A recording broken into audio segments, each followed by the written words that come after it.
We are already on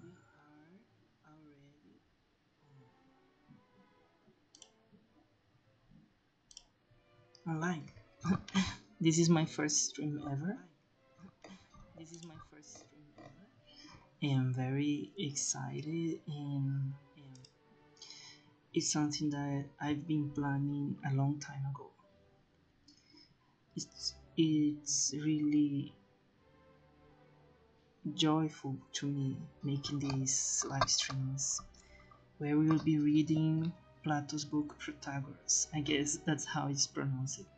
I am not an English native speaker, so maybe I can say things that are not grammatically correct, grammatically correct, and other issues related to that. But I ensure it will be a time studying together and reading. It'll be something that will make us grow. And we are starting now. You can read in the description the panels of the Twitch, the study program. You will see that we are starting with Plato because hello Jonathan. Yes, it is in English. Thank you for commenting. Olá, Jonathan, tá em inglês mesmo, tá? Obrigado por comentar. O objetivo é fazer uma live em inglês, na qual a gente vai estar lendo o livro de Platão chamado Protágoras, em inglês. And we are also will be doing a whiteboard. In those whiteboards that you are seeing now on the screen, it will help us to study better the book. You can have more info about the book on the panels of Twitch. If you are in YouTube, I would like you to switch to Twitch because I think it's better there, but you can choose it. Okay, let's go then. Let's start. So Protagoras, this is the book. We will not be reading the entire book because it is for respect to the authors, translators, and that. I also am using Jonathan. Eu disse que a gente está lendo o livro de Protágoras, de Platão, e é em inglês mesmo, porque o objetivo é para quem fala em inglês. Se você não fala, pelo menos você pode, quem sabe, ir treinando, né? E fico feliz que você esteja aqui, tá? Um abração. Deixa o inscrito e o like também. Nice, very nice.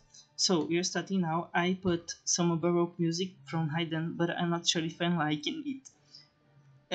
Let's go on with that, and maybe we can change it later.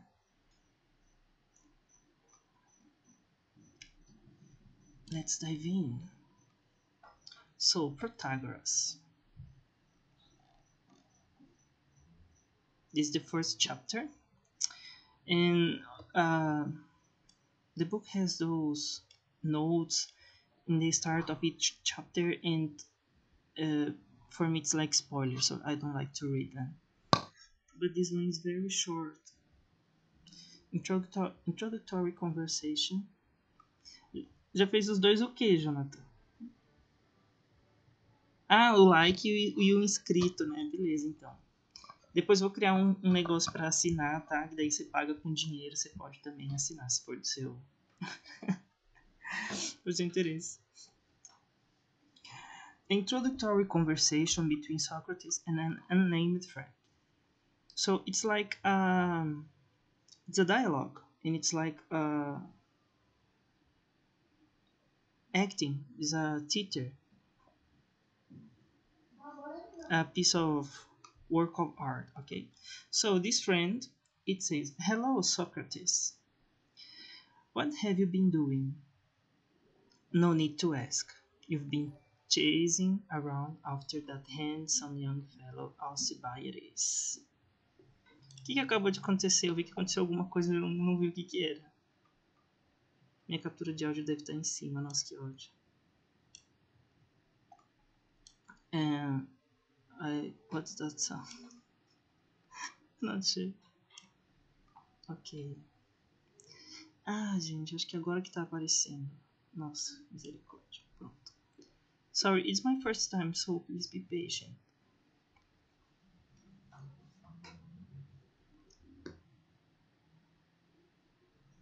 Thank you for whatever happened now.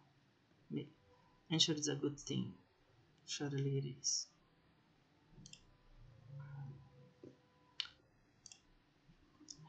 So we have by now 2 characters. Let's put it here.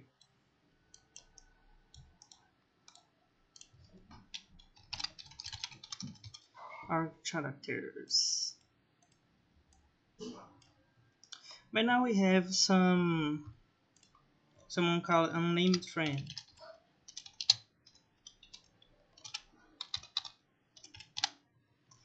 We need an image to him, so let's search for it here.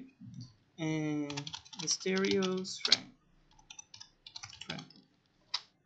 Oh. This one is a good image. Let's use this one.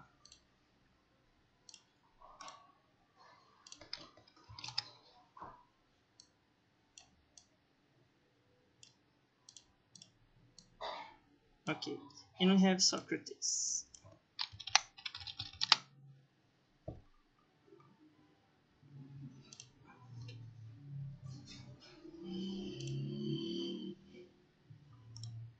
This one is Socrates. He's in shape.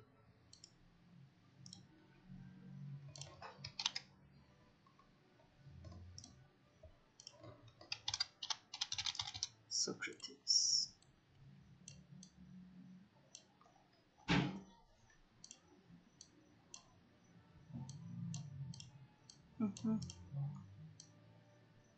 What does it mean, his name? Let's see, I put this in English too, so we can read it all together. No! Jamaica. Okay.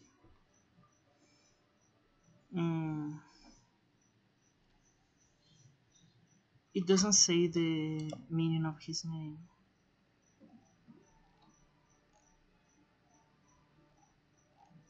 No, I guess it doesn't say.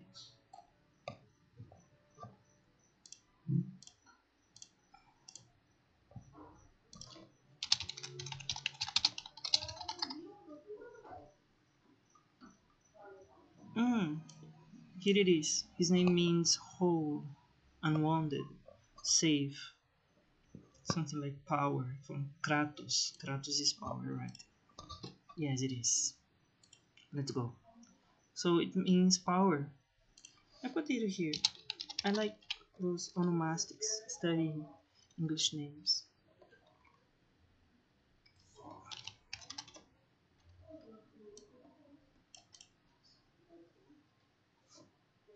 Let's see.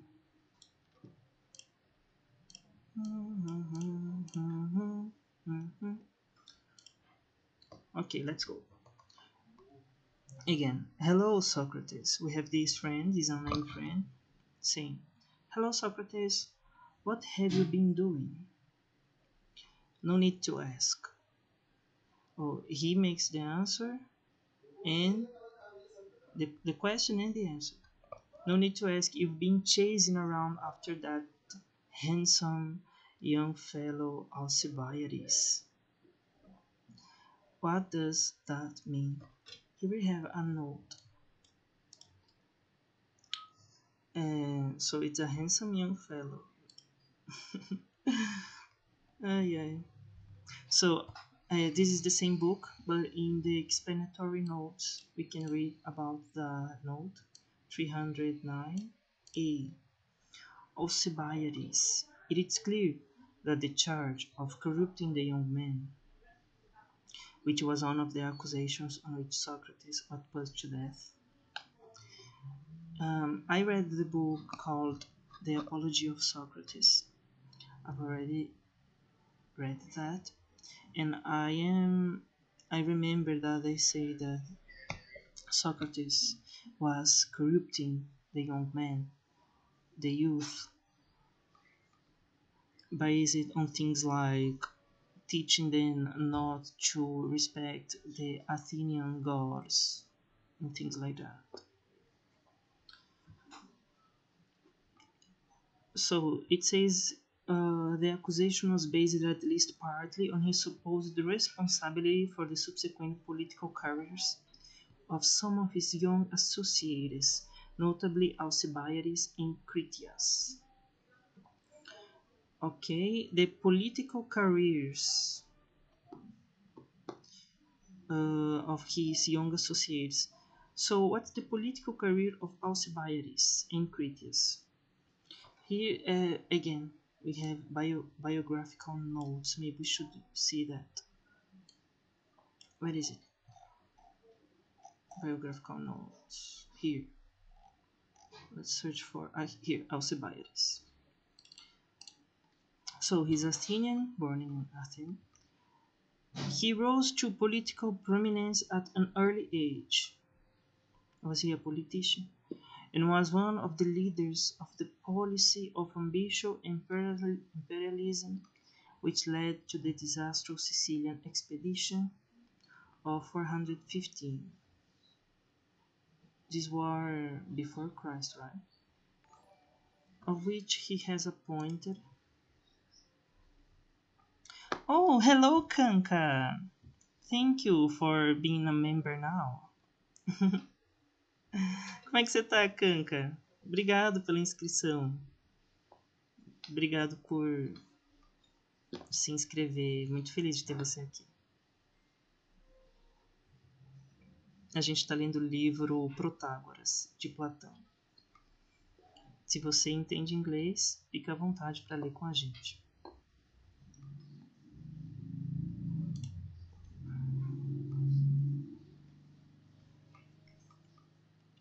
Disastrous Sicilian Expedition of 4015. Okay. Of which he was appointed one of the commanders. So he was a commander of this disastrous Sicilian expedition. That we don't know what it is. Maybe we should research for it. Sicilian expedition of 415.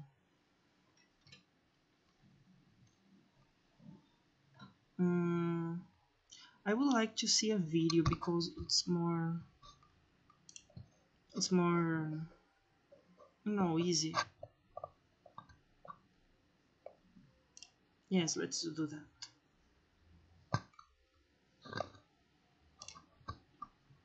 Hope it has no problems.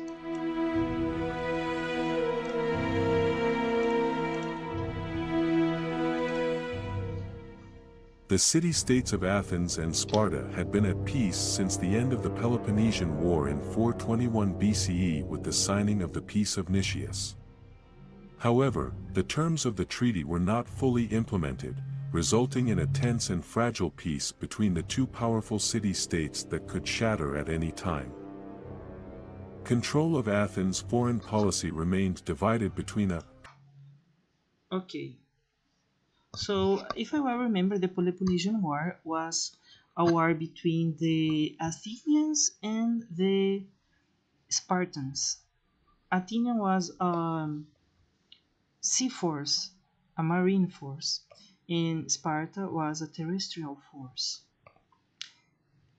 I remember that the Peloponnesian War had something like 3 parts, and in the end, the Spartans won, and the Athenians were defeated, humiliated, but they still had like some forced alliance with the Spartans because they were the defeated ones.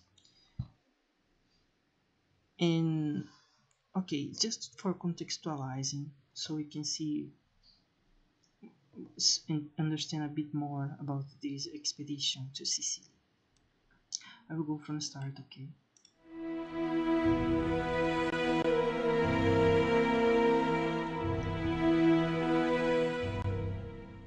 The The city-states of Athens and Sparta had been at peace since the end of the Peloponnesian War in 421 BCE with the signing of the Peace of Nicias. 4021. However, the terms of the treaty were not fully implemented, resulting in a tense and fragile... I don't know if you... I guess you're not listening to this. Let me see. I guess you're not listening. Oh, you're listening. Okay. Peace between the two powerful city-states that could shatter at any time. Control of Athens' foreign policy remained divided between a peace party, led by Nicias, and a war party, led by Alcibiades.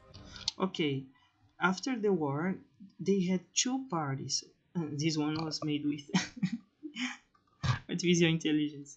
It's so bizarre. This image. Okay, it's like they were already defeated and in peace. And part of them were like, let's maintain this peace. And the other part, no, we cannot accept that. We need to war. It reminds me of the Second War, the Second Great War.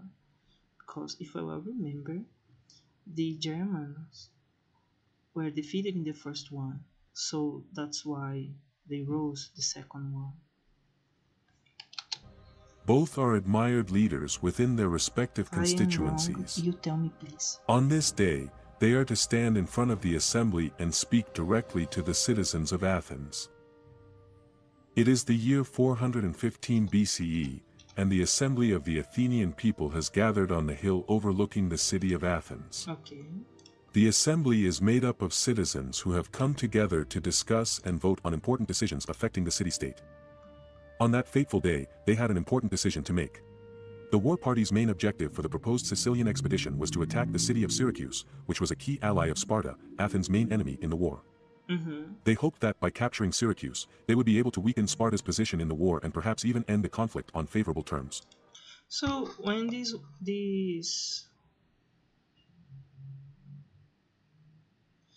this happened, the war was not over yet? Am I understanding it right? Nicias was a cautious and conservative leader, and he opposed the expedition from the beginning, arguing that it was too risky and would require too many resources. Okay.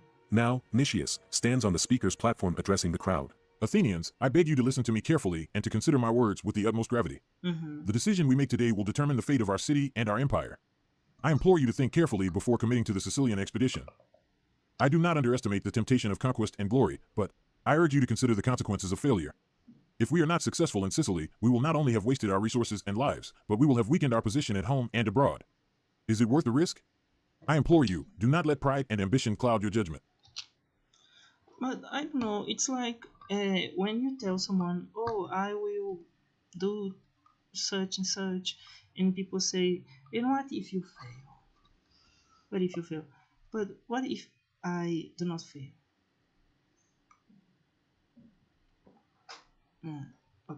Isn't that like how? Think carefully before embarking on this venture. Nicias goes on to detail the many risks and uncertainties associated with the proposed campaign. He points out the logistical challenges of transporting and supplying a large army over such a great distance, the potential for costly and prolonged warfare on foreign soil, and the risk of alienating powerful allies and inviting the wrath of enemies. The crowd listens attentively as Nicias speaks, and many are visibly moved by his words. Some nod in agreement, while others seem uncertain or resistant. Now, is Alcibiades' turn to speak. He stands in front of the assembly, surrounded by his fellow politicians and the citizens of Athens. He is a charismatic and persuasive speaker, and he uses his rhetorical skills to make a compelling case for the expedition. My fellow Athenians, we stand at a crossroads. We have the opportunity to embark on a grand adventure, one that will bring glory and honor to our city. The island of Sicily lies just across the sea, ripe for the taking. With a bold stroke, we could annex it into our empire and secure our place as the dominant power in the Mediterranean. But okay, like the first one who spoke, I don't remember his name. I believe it's Mission, something like that. He said things that make sense, because if they do not have the strong and the energy to go on with the war they are making, they can have a victory on that Sicilian expedition, but will they have strong resources and force to go against the wrath of their enemies? If the Sicilian isle is so important and is like a powerful point for those who are their enemies, the Spartans, then maybe it makes sense trying to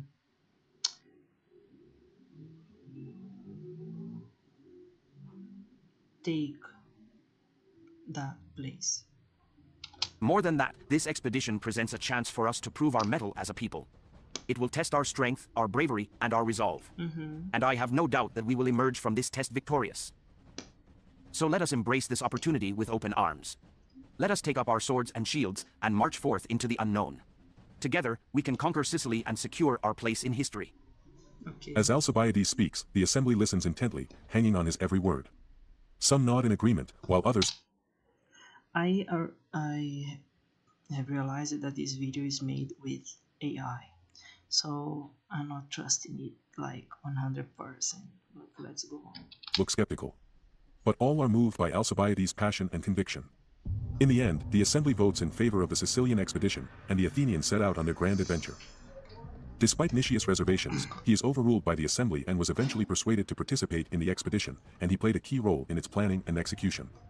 Nicias would be responsible for overseeing the logistics of the expedition, including the transportation of troops and supplies, and he also was to serve as a military commander. The outcome of the expedition will have lasting consequences for the city of Athens and its people. The Athenians elected Lamachus as the commander of their expedition against Sicily, possibly because they believed he could act as a mediator between the other commanders, Nicias and Alcibiades, who were not on good terms.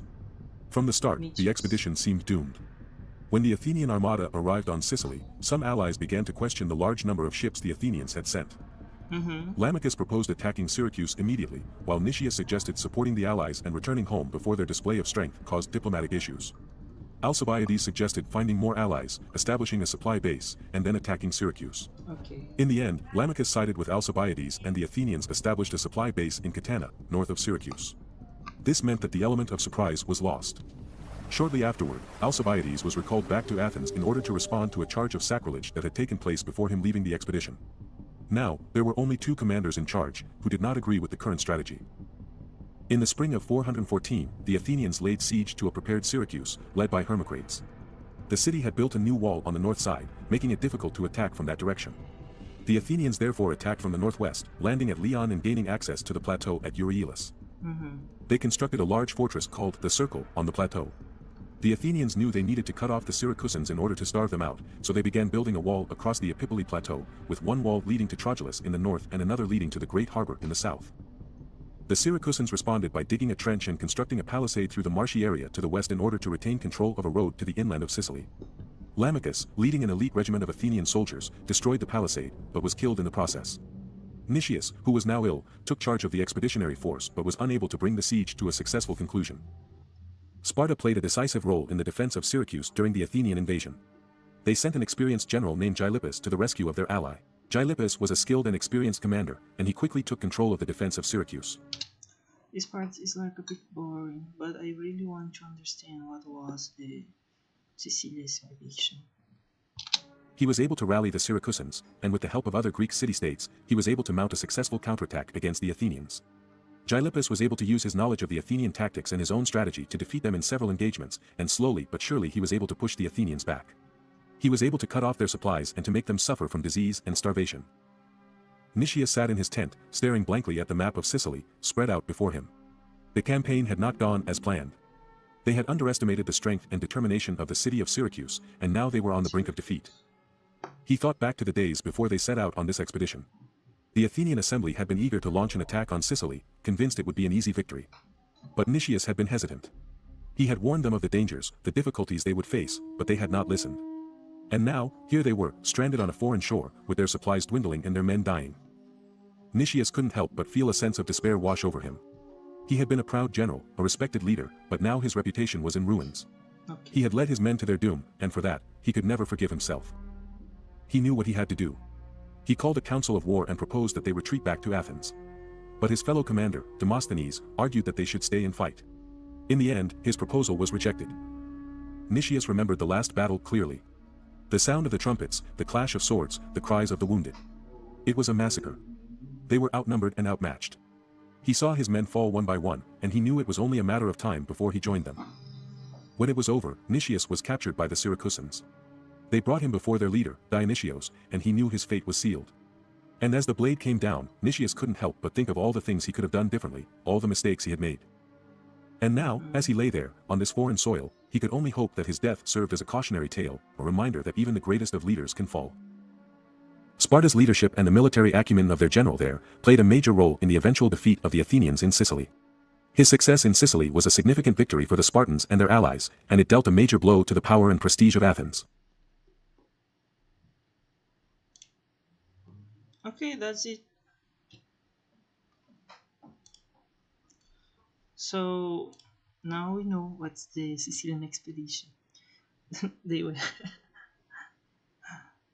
they were defeated in a very ugly way. Okay, we go on reading about Alcibiades and what they say. He rose to political prominence at an early age and was one of the leaders of the policy of ambitious imperialism, which led to the disastrous Sicilian expedition of 4015. So, imperialism, ambition, imperialism. Alcibiades was one of those who believed that people can be the Athenian city, the Athenian state, could be an empire, of which he was appointed one of the commanders. So we saw in that story he was one of the commanders. Implicated in an act of sacrilege committed shortly before the expedition sailed, he fled to Sparta to escape trial. Okay, that biographical note we didn't know. The Sparta aren't their enemies, like the Spartans, to escape trial and took an active part in the war against Athens. Oh, like a traitor, I know. Subsequently, reinstated at Athens and gained some military successes. Okay, but once more attracting popular suspicion, went into exile a second time and was murdered with the connivance of the Athenian government. On his relation with Socrates, see explanatory note on. Okay, that was the one we were reading. The Platonic corpus contains two dialogues entitled Alcibiades. Of doubtful authenticity, he plays a prominent part on the symposium. Okay, so we can see that he, for very good reasons, were not very popular between the Athenians. So that makes sense to see to accuse Socrates of corrupting the youth, because Alcibiades was one of those young men who walked with Socrates. It's interesting. I think it's very interesting. But I don't know if it would be right to say that Socrates was guilty of what Alcibiades did on his life. Because look at that. Look at what we have here in this text. I know that Socrates didn't believe in what Plato believed, that was that of the philosopher king. So it's more like a connection the Athenian politicians made that was, I don't know, out of the blue maybe. Something that is not real. I could not say that they made it up, but it's something like that. Okay. We are here. We didn't finish reading the Alcibiades explanatory note. Okay. So, read that. Plato makes Socrates allude to these in the Apology, the book I've mentioned, without mentioning names, since a recent amnesty had made it impossible for his accusers to bring a direct charge. Okay, this recent amnesty is for who? For Socrates? No. Maybe for Alcibiades, I guess. Xenophon, writing some years later, refers directly to the accusations, probably made explicitly by the 4th century pamphleteer Polycrates. I don't know how to say that name, sorry. I need to see. In Portuguese it is Polycrates. Translate.google.com.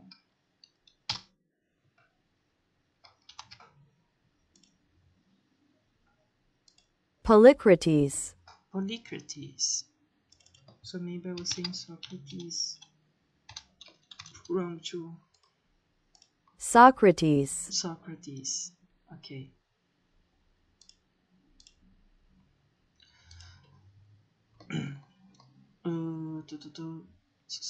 So Polycrates was a pamphleteer, and he wrote an accusation of Socrates containing charges which could not be made openly at the trial. In Critias and Alcibiades, after having been associates of Socrates, inflicted a great number of evils on the state.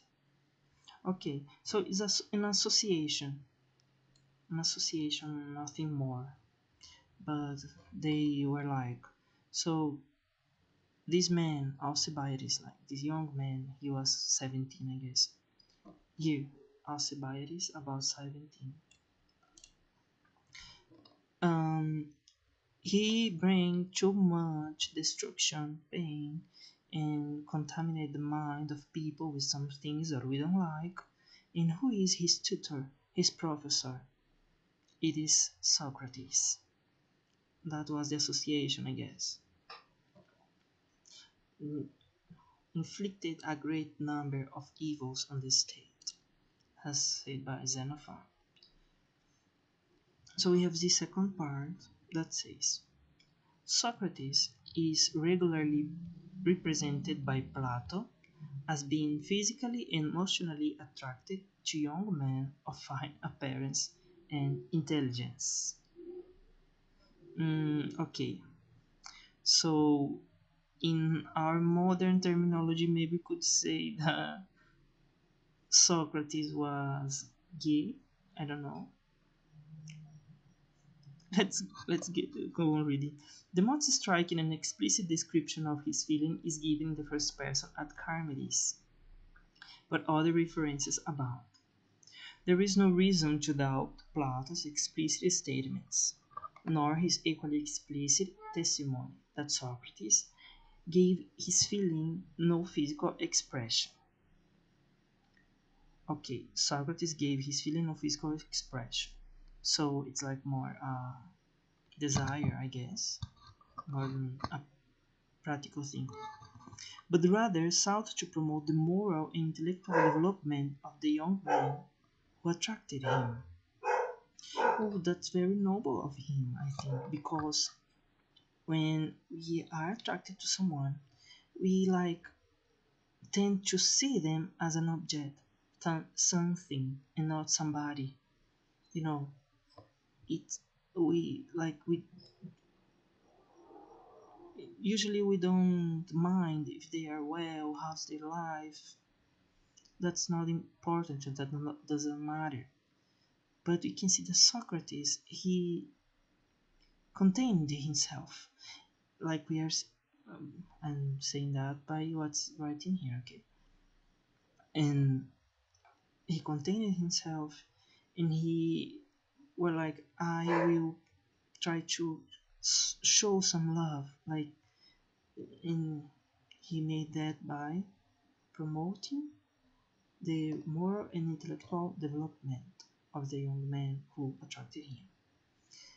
And it's especially Alcibiades' account of his relation with Socrates. Now, ECF means that we must see that Alcibiades' account. I don't know how to say that in English. In Portuguese, we say confira or conferir, but it's a Latin expression, I know. With Socrates at symposium, I guess it's symposium. This is so consistent with theory of love, which Socrates puts into the mouth of the wise woman Diotima. So we are going to read this book. We are going to read all Plato's book. You can join us here on Twitch and YouTube. Okay. For further discussion of Socrates' attitude to sex and love, see, and this is the book Greek Homosexuality. So are we saying that one of the most influential men of the Western world was an Arsenokoitai?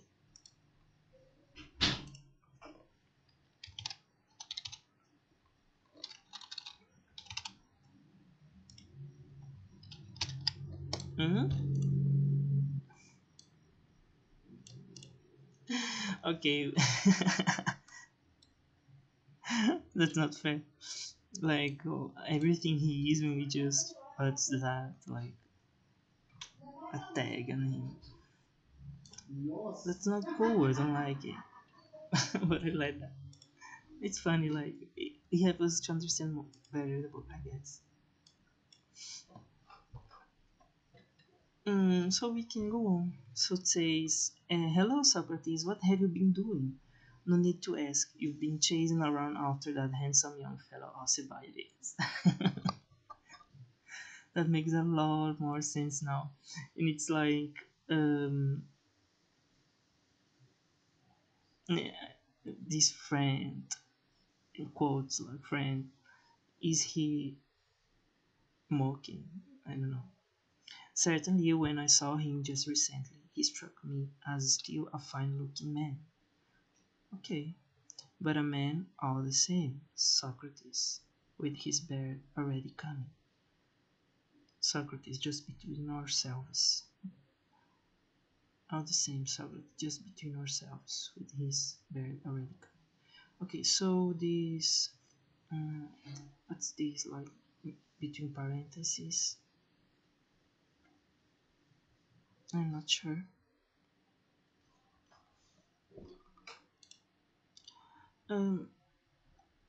Why is that relevant? Like, he mentioned, like, imagine, for example, you are with your friend and you meet a friend and he says, "Oh, are you chasing around that girl, that guy? I saw him recently and he's like growing up."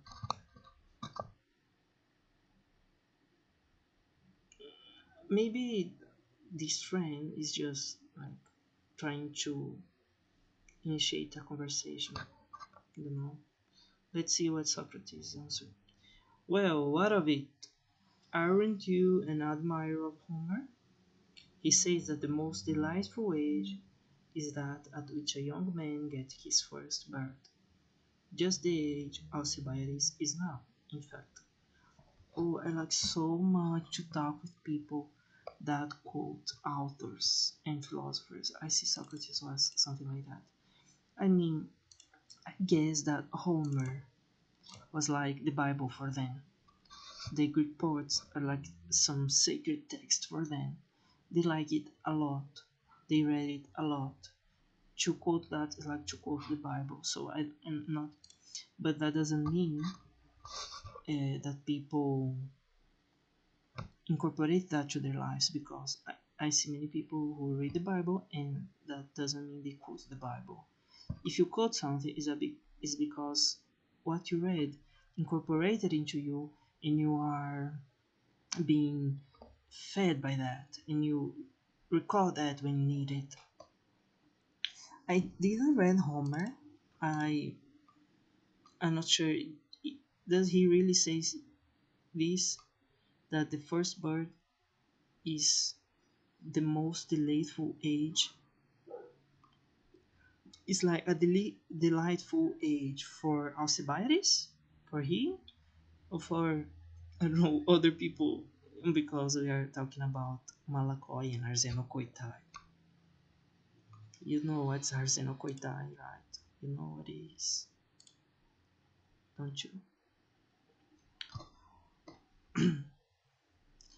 And also, the response of Socrates is something like uh, almost like he deviates the conversation because his friend was talking about him, like, are you chasing around Alcibiades? And he like, no, I'm not, or yes, I am. He just like quote Homer, quits himself from the talk, the dialogue. His friend says, well, how are things at the moment? Have you been with him? How is the young fellow disposed towards you?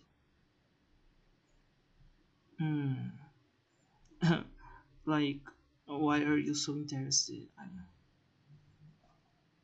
don't know. If someone say that to me, I would probably ask him, what are you saying? Like, what does that matter to you? People, I read the book. I think I really do believe that when you read a book, especially a philosophy book, you must incorporate yourself in the character, in the things that are being said. You must to see yourself in that. When it, like, when in my life I experienced that, how do I relate to this? Because I can like just read that this, and maybe you are saying, oh, Kaisar, you are stopping too much. You are saying things that maybe are not relevant, but I do believe it is, because I need to feel myself in the story. I need to feel myself in the characters, okay? So I'm doing that. Also, I thinking about we need something like questions. A tab for questions. Tab questions. Here. And I was thinking about a question. I guess I already forgot it. Okay, if I remember, I'll put it here.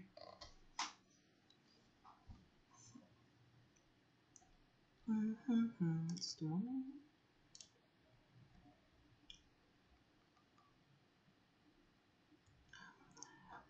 Socrates says, very well, it seems to me, not least today. It seems to me, not least today. I not understand. Very well, it seems to me, not least today. Like, today. Maybe yes, very well. For he took my part and said a lot of things on my behalf, and in fact, I've only just left him.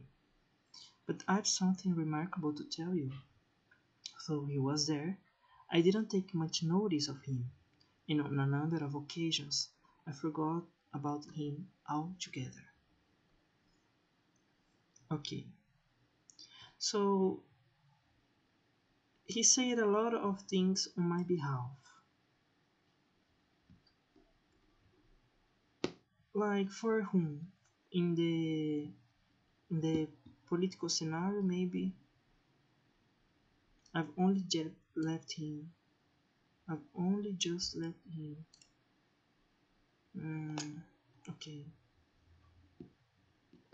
But I have something remarkable to tell you. Though he was there, I didn't take much notice of him, and on a number of occasions I forgot about him altogether. There were,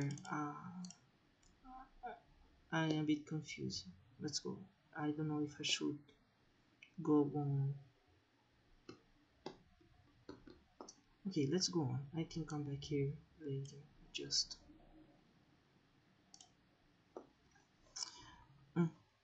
it highlighted here too. Okay, how on earth could the friend saying? How on earth could such a thing have happened to the two of you?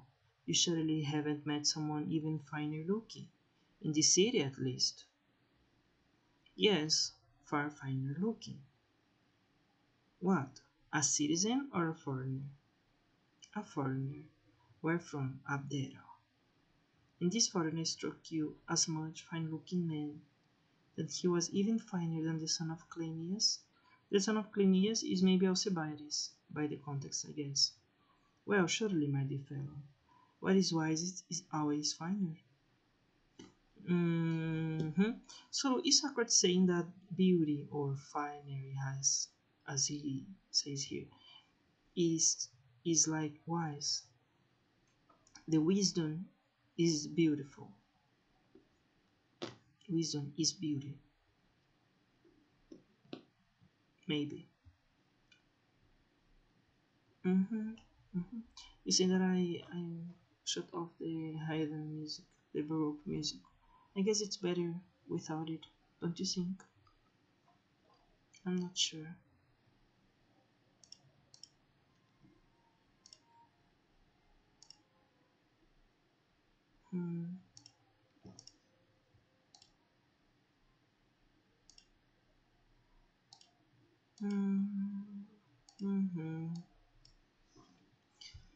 Okay.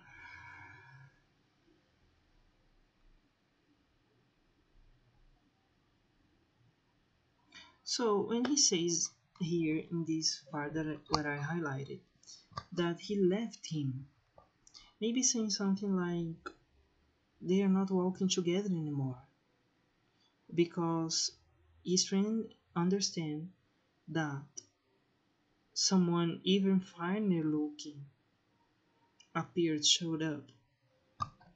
Like this friend is like being someone guided by the appearances of people, and Socrates don't. He is more driven by the wisdom, attracted by wisdom, maybe. Like we call that, what's the name?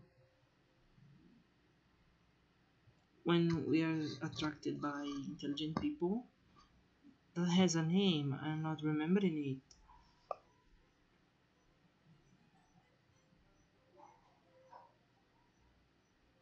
I am not remembering it. I remember it later. Okay.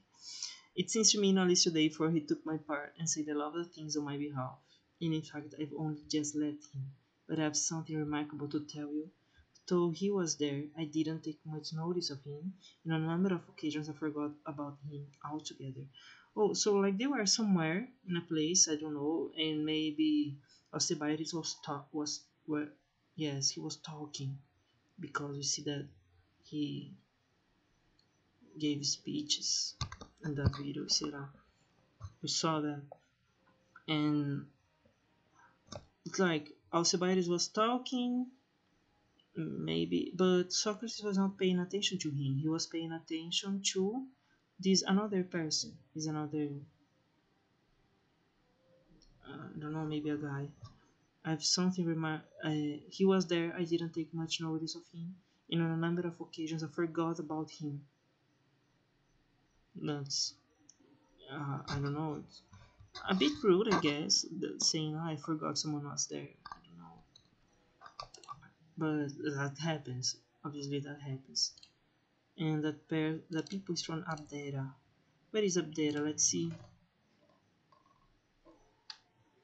Maps.google.com.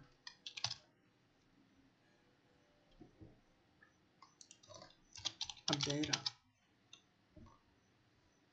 So here it is. Obviously, it is at Greece, like northeast of Greece.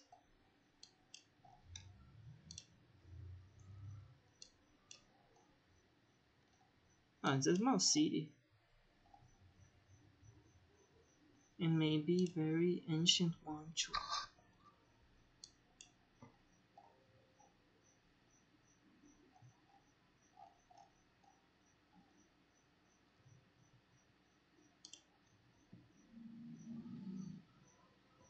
Abdera. Okay, let's see something.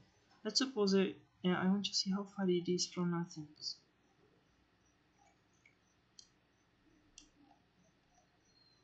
Tessalônica. Vehicles, não sei o que.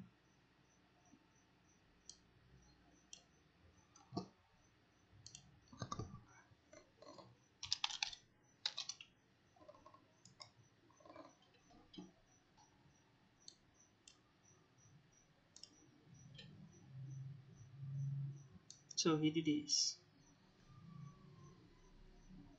A bit far. Like if you walk, it takes 57 hours. Or if you walk, if you walk on water, but if you make this this road by earth, it takes a lot more, like 146 hours.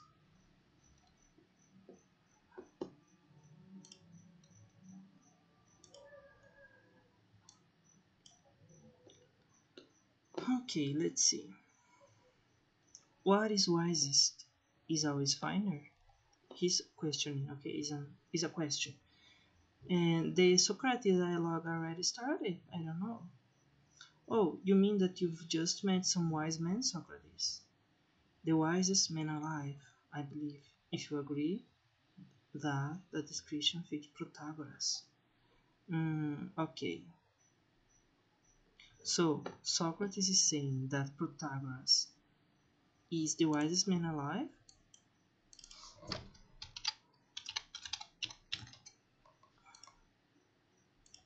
Protagoras. Protagoras. Oh, I was saying the name wrong all this time. Protagoras. Protagoras. I try to remember that. In Portuguese you say Protagoras. Protagoras is the wisest man alive. Okay. What's that you say? That's my reaction. Is Protagoras in the city? He's been here for 2 days now. Okay. And I don't know, they were already friends. I don't like. They're talking about Protagoras of someone they already know and already met. When Socrates said Abdera, maybe this friend could already have understood that he was talking about Protagoras. Like, for example, Abdera and friend. Are you talking about Protagoras? Something like that. Or maybe Abdera was a place where many people came from, I don't know. And they talk about Protagoras as someone they know. Like, is Protagoras in the city? And Socrates, maybe he was not. It's rare. It was rare to see him in the city, so that's why he didn't think it was up there. It was not Protagoras. I'm talking about up there. And Socrates says, he's been here for 2 days now. And you've just come from talking to him? So, he was talking. Okay, that makes sense. Maybe this highlighted part refers to some part where Alcibiades was with Protagoras and Socrates was also there. Maybe there were another people around them, and that's why he says that Alcibiades said a lot of things on his behalf. That's why. But Socrates was not even paying attention to Alcibiades because he was paying attention to Protagoras. And you've just come from talking to him? That's apparently what it is. So we have another explanation note here, 310a. Let's read first what it says. Yes, indeed, I said a lot to him, and he to me. They were talking, having a conversation. Okay. It says, Hippocrates is probably a historical person. Where is it? But Hippocrates was not mentioned. Where is he mentioned?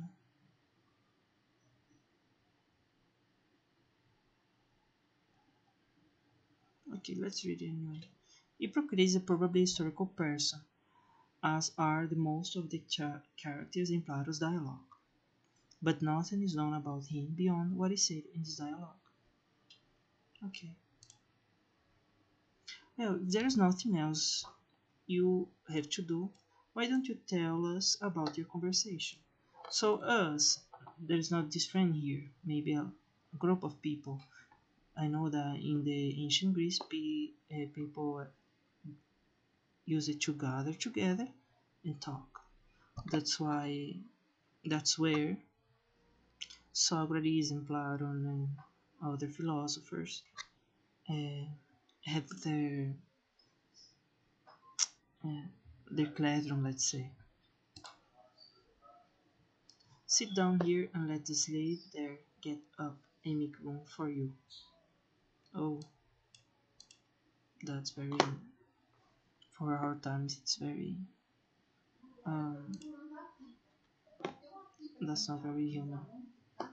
Certainly, I shall be glad if you listen, and we shall be grateful to you if you tell us. And Socrates says that's a favor on either side. Well, listen then. Socrates like it to be listened to. That's nice. And people like to listen to him, so? Oh, yes. That's perfect. As we say in Brazil, uh, they join the hunger with the will to eat. That's it. So, people, we're stopping here today. We are going to make another live maybe tomorrow, I guess. And we'll go on in this book, the Protagoras, the second chapter. It's not exactly the second chapter. It's like the continuation of this part we are reading. Okay, so that's it. I would like to thank you by being here. I am like a bit nervous and I'm trying to be a better streamer. So please be patient with me, and I'm very glad if you watch this maybe later, or not live but maybe later. And that's it. See you in the next video. Okay, have a nice day.